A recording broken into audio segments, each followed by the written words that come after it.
એટલે જન્મ મરણમાં સ્વાભાવિક છે કે અમુક લાયસન્સ બેઝ કેન્દ્ર સરકારના સોફ્ટવેર અને ઓપરેટર હોય છે, એટલા માટે લાઈનો ખૂબ થાય છે.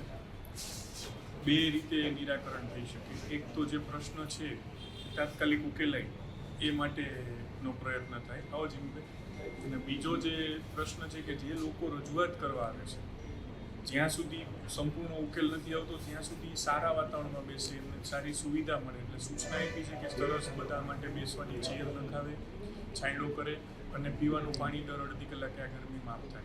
એટલે આ બંને પ્રકારની ઓલાથી કોઈ પણ પ્રશ્નને ટ્રીટ કરવો જોઈએ.